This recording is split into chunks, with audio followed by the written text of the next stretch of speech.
Hello guys, welcome to our YouTube channel, and today we are going to learn how to open snaps on Snapchat web.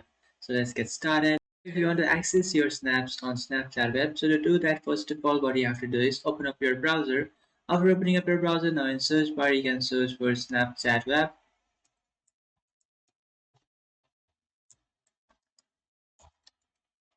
And after searching for that, now what you can do is just tap on Snapchat for web.